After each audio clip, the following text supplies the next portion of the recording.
दिव्यांग सेवी एवं हिंदी के चर्चित युवा कवि व कथाकार श्री गोलेंद्र पटेल जी कथाकार जैनेंद्र कुमार की अपना अपना भाग्य कहानी रिकॉर्डिंग करने के लिए भेजे हैं ताकि दिव्यांग यानी दृष्टिबाधित मतलब नेत्रहीन विद्यार्थीगण इसे सुन सकें।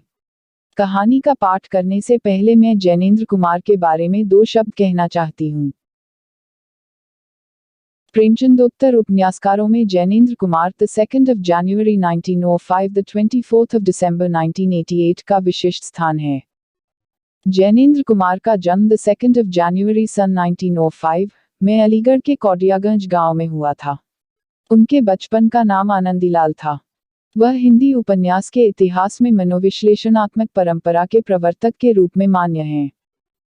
जैनेंद्र अपने पात्रों की सामान्य गति में सूक्ष्म संकेतों की निहिति की खोज करके उन्हें बड़े कौशल से प्रस्तुत करते हैं। उनके पात्रों की चारित्रिक विशेषताएं इसी कारण से संयुक्त होकर उभरती हैं। जैनेंद्र के उपन्यासों में घटनाओं की संघटनात्मकता पर बहुत कम बल दिया गया मिलता है। चरित्रों की प्रतिक्रियात्मक संभावनाओं के निर्देशक सूत्र ही मनोविज्ञान और दर्शन का आश्रय लेकर विकास को प्राप्त होते हैं। जैनेंद्र कुमार हिंदी साहित्य के प्रसिद्ध मनोवैज्ञानिक, कथाकार, उपन्यासकार और निबंधकार थे। इसके अलावे उन्होंने जीवनी संस्मरण और साक्षात्कार आदि भी लिखे हैं। 1971 में पद्म भूषण, 1979 में साहित्य अकादमी पुरस्कार। प्रकाशित कृतियां: उपन्यासः परख 1929, सुनीता 1935, त्यागपत्र 1937, कल्याणी 1939, विवर्त 1953, सुखदा 1953, व्यतीत 1953 तथा जयवर्धन 1956 और मुक्तिबोध कथा के पात्र में पत्नी राजी, बेटी अंजू अंजो इत्यादि। कहानी संग्रह: फांसी 1929, वातायन 1930, नीलम देश की राजकन्या 1933, एक रात 1934, दो चिड़ियां 1935, पाजेब 1942, जयसंधि 1949 तथा जैनेंद्र की कहानियां 7 भाग।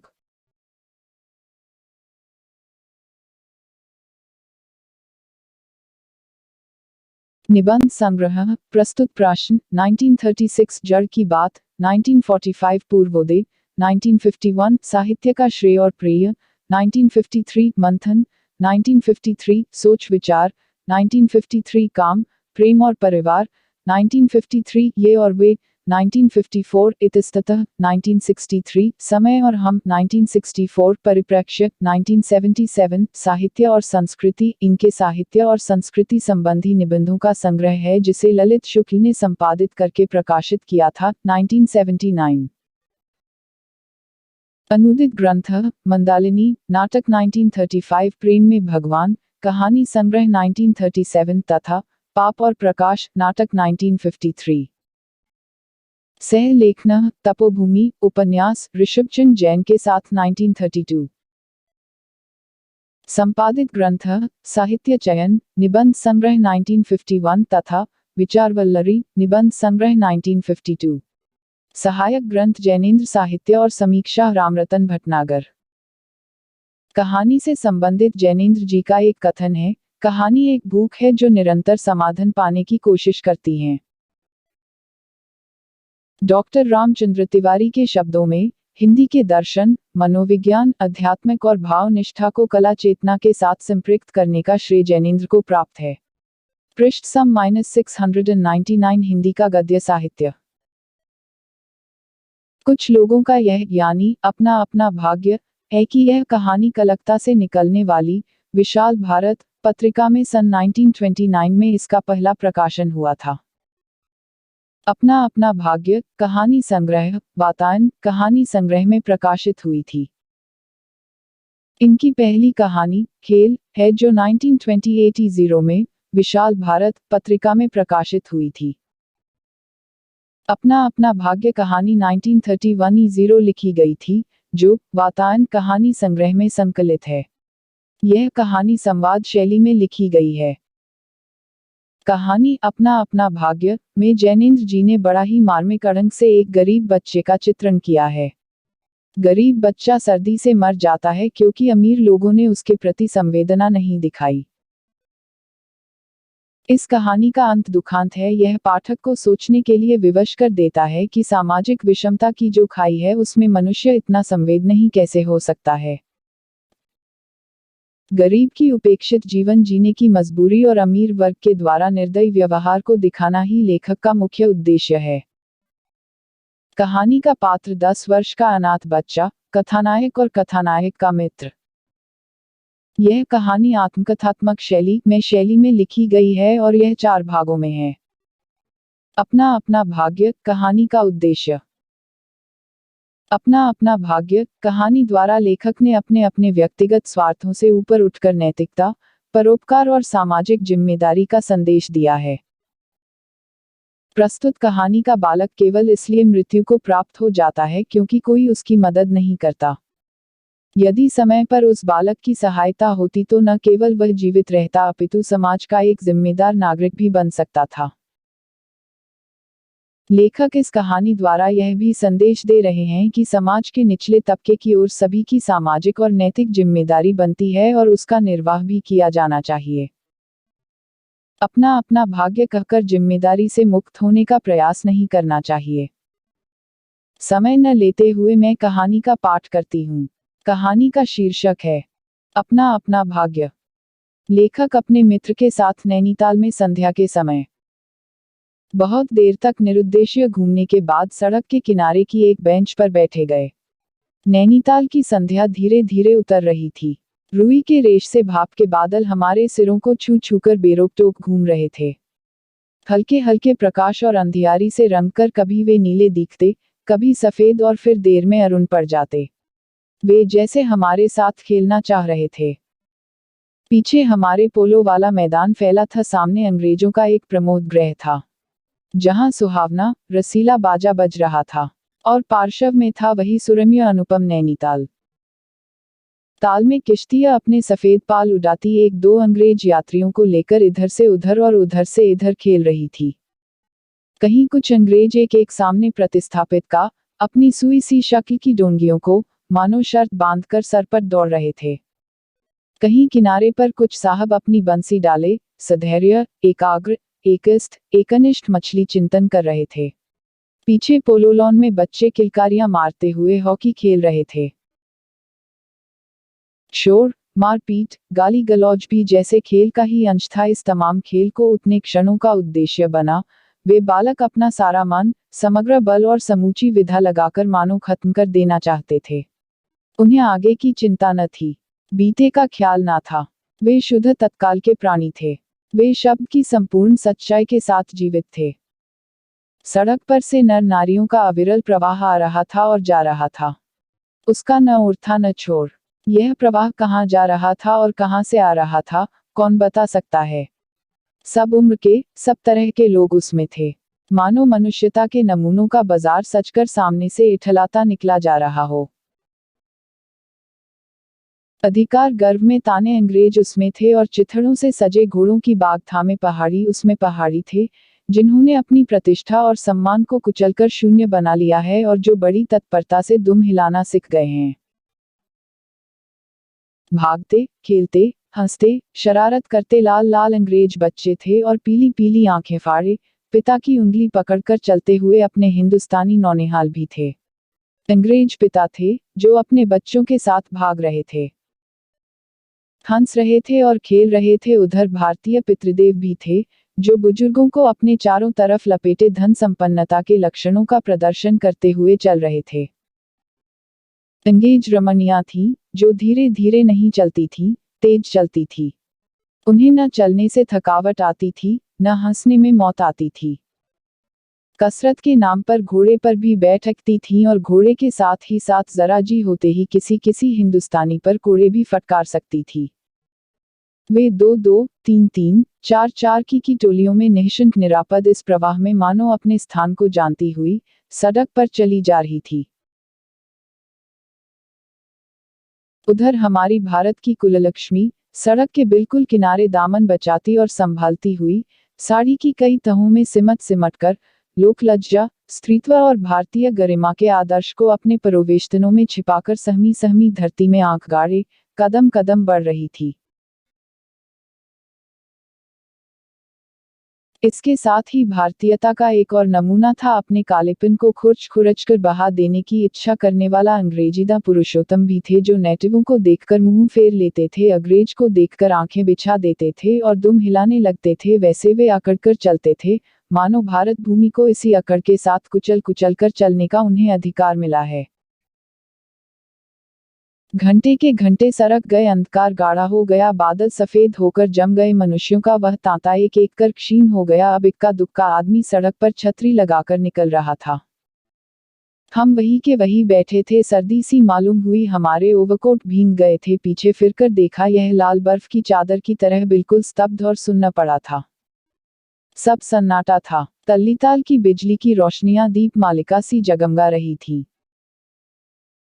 वह जगमगाहट 2 मील तक फैले हुए प्रकृति के जल दर्पण पर प्रतिबिंबित हो रही थी और दर्पण का कांपता हुआ, लहरें लेता हुआ, वह जल प्रतिबिंबों को 100 गुना, 1000 गुना करके, उनके प्रकाश को मानो एकत्र और पूंजीभूत करके व्याप्त कर रहा था। पहाड़ों के सिरों पर की रोशनियां तारों सी जान पड़ती थी। हमारे देखते देखते एक घने पर्दे ने आकर इन सबको अढ़क दिया। रोशनियां मानो मर गईं। जगमगाहट लुप्त ही गई। वे काले काले बहुत से पहाड़ भी न दिखने लगी। मानी यह घनीभूत प्रलय था। सब कुछ इस घनी गहरी सफेदी में दब गया। एक शुभ महासागर में फैलकर संस्कृति के सारे अस्तित्व को डुबो दिया। ऊपर नीचे चारों तरफ वह निभेद सफेद शून्यता ही फैली हुई थी। ऐसा घटना कोहरा हमने कभी नहीं देखा था। वह टप टप टपक रहा था। मार्ग अब बिल्कुल निर्जन चुप था।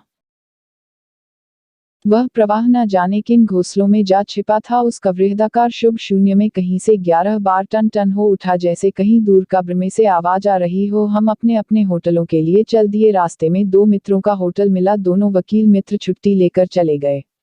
हम दोनों होटल आगे बढ़े। हमारा होटल आगे था। ताल के किनारे किनारे हम चले जा रहे थे। हमारे ओवरकोट तर हो गए थे। बारिश नहीं मालूम होती थी, पर वहां तो ऊपर नीचे हवा से कण कण में बारिश थी। सर्दी इतनी थी कि सोचा, कोट पर एक कंबल और होता तो अच्छा होता। रास्ते में ताल के बिल्कुल किनारे पर एक बेंच पड़ी थी। मैं जी में बेचैन हो रहा था। झटपट होटल पहुंचकर इन भींगे कपड़ों से छुट्टी पा, गरम बिस्तर में छिपकर सोना चाहता था, पर साथ में मित्रों की सनक कब उठेगी, कब थमेगी, इसका पता न था, और वह कैसी क्या होगी इसका भी अंदाज नहीं था। उन्होंने कहा, आओ जरा यहाँ बैठो। हम उस चूते कोहरे में रत के ठीक 1 बजे तालाब के किनारे उस भींगी बर्फ सी ठंडी हो रही लोहे की बेंच पर बैठ गए। 5, 10, 15 मिनट हो गए। मित्र के उठने का इरादा न मालूम हुआ। मैंने खिसियाकर कहा, चलिए भी। अरे जरा बैठो भी। हाथ पकड़कर जरा बैठने कर लिए। जब इस जोर से बैठा लिया गया तो और चारा न रहा, लाचार बैठे रहना पड़ा। सनक से छुटकारा आसान न था, और यह जरा न था, बहुत था। चुपचाप बैठे तंग हो रहा था कि मित्र अचानक बोले, देखूं वह क्या है। कोट। मैंने देखा, कोहरे की सफेदी में कुछ ही हाथ दूर से एक काली सी सूरत हमारी तरफ बढ़ रही थी। मैंने कहा, होगा कोई। 3 गज की दूरी से दिख पड़ा, एक लड़का सर के बड़े बड़े बालों को खुजलाता चला आ रहा है। नंगे पैर है, नंगा सिर, एक मैली सी कमीज लटकाए है। पैर उसके न जाने कहां पड़ रहे हों और न जाने कहां जा रहा है, कहां जाना चाहता है। उसके कदमों में न जाने कोई अगला है, न कोई पिछला है, न दायां न बायां है। पास ही चुंगी की लालटेन के छोटे से प्रकाश वृत्त में देखा, कोई 10 बरस का होगा, गोर रंग का है, पर मैल से काला पड़ गया है। आंखें अच्छी बड़ी पर रुखी हैं। माथा जैसे अभी से झुर्रियां खा गया है। वह हमें न देख पाया। वह जैसे कुछ भी नहीं देख रहा था, न नीचे की धरती, न ऊपर चारों तरफ फैला हुआ कोहरा, न सामने का तालाब और न बाकी दुनिया। वह बस अपने विकट वर्तमान को देख रहा था। मित्र ने आवाज दी, ए कोट। उसने जैसे जागकर देखा और पास आ गया। तू कहाँ जा रहा है? कोट। उसने अपनी सुनी आंखें फाड़ दिन। दुनिया सो गई, तू ही क्यों घूम रहा है? बालक मौन मूक फिर भी बोलता हुआ चेहरा लेकर खड़ा। कहाँ सोएगा? कोट। यही कहीं। कल कहाँ सोया था? कोट। दुकान पर। आज वहां क्यों नहीं? कोट। नौकरी से हटा दिया। क्या नौकरी थी? कोट। सब काम। 1 रुपया और जूठा खाना। कोट। फिर नौकरी करेगा। कोट, हाँ। बाहर चलेगा। कोट, हाँ। आज क्या खाना खाया? कोट, कुछ नहीं। अब खाना मिलेगा। कोट, नहीं मिलेगा। कोट, यूं ही सो जाएगा। कोट, हाँ। कहाँ?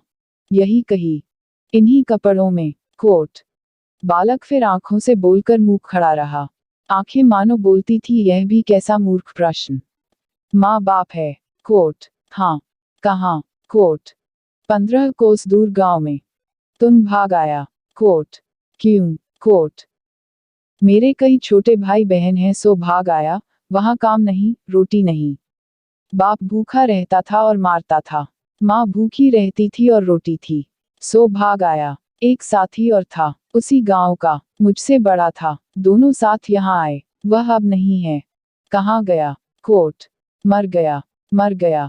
मर गया। कोट, मर गया। कोट, हाँ, साहब ने मारा, मर गया। अच्छा, हमारे साथ चल। वह साथ चल दिया। लौटकर हम वकील दोस्तों के होटल में पहुंचे। वकील साहब, वकील लोग होटल के ऊपर के कमरे से उतर कर आए। कश्मीरी दोशाला लपेटे थे, मोजे चढ़े, पैरों में चप्पल थी। स्वर में हल्की झुंझलाहट थी, कुछ लापरवाही थी। आहा, फिर आप कहिए। आपको नौकर की जरूरत थी न? देखिए, यह लड़का है। कहाँ से ले आए? इसे आप जानते हैं? कोट, जानता हूं, वह बेईमान नहीं हो सकता। अजी, ये पहाड़ी बड़े शैतान होते हैं। बच्चे बच्चे में गुल छिपे रहते हैं, आप भी क्या अजीब हैं। उठा लाए कहीं से, लो जी, यह नौकर लो। मानिए तो, यह लड़का अच्छा निकलेगा।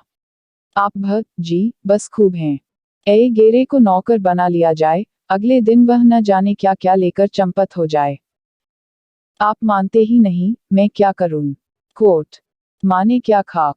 आप भी, जी, अच्छा मजाक करते हैं। अच्छा, अब हम सुने जाते हैं।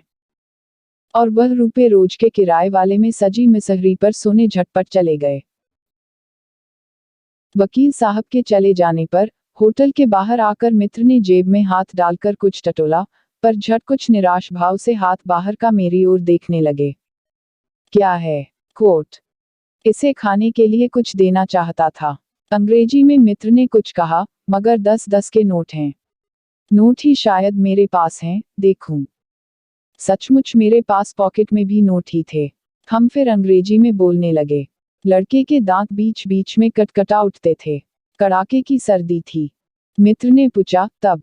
कोट, मैंने कहा, 10 का नोट ही दे दो। सकपकाकर मित्र मेरा मुंह देखने लगे। आते यार, बजट बिगड़ जाएगा। हृदय में जितना दया है, पास में उतने पैसे तो नहीं हैं। तो जाने दो, यह दया ही इस जमाने में बहुत है। मैंने कहा। मित्र चुप रहे। फिर लड़के ने बोला, अब आज तो कुछ नहीं हो सकता। कम मिलना। वह होटल डी पब जानता है। वही कल 10 बजे मिलेगा। हाँ, कुछ काम देंगे हुजूर? हाँ हाँ, ढूंढ दूंगा। तो जाऊं? कोट, हाँ। ठंडी सांस खींचकर मित्र ने कहा, कहाँ सोएगा? कोट, यही कहीं बेंच पर, पेड़ के नीचे किसी दुकान की भट्टी में। बालक फिर उसी प्रेत गति से एक और बढ़ा और कुहरे में मिल गया। हम भी होटल की ओर बढ़े। हवा तीखी थी। हमारे कोटों को पार कर बदन में तीर सी लगती थी। सिकुड़ते हुए मित्र ने कहा, भयानक शीत है। उसके पास बहुत कम कपड़े हैं। यह संसार है यार। मैंने स्वार्थ की फिलॉसफी सुनाई, चलो, पहले बिस्तर में गर्म हो लो, फिर और की चिंता करना। उदास होकर मित्र ने कहा, स्वार्थ? जो कहो, लाचारी कहो, निष्ठुरता कहो या बेहयाई। दूसरे दिन नैनीताल स्वर्ग के किसी काले गुलाम पशु दुलारे का वह बेटा, वह बालक, निश्चित सन्य हमारे होटल डी पब नहीं आया। हम अपनी नैनीताल की सैर खुशी खुशी खत्म कर चले को हुए। उस लड़के की आस लगाते बैठे रहने की जरूरत हमने न समझी। मोटर में सवार होते ही यह समाचार मिली कि पिछली रात एक पहाड़ी बालक सड़क के किनारे पेड़ के नीचे ठिठुरकर मर गया। मरने के लिए उसे वही जगह, वही 10 बरस की उम्र और वही काले चिथड़ों की कमीज मिली। आदमियों की दुनिया ने बस यही उपहार उसके पास छोड़ा था।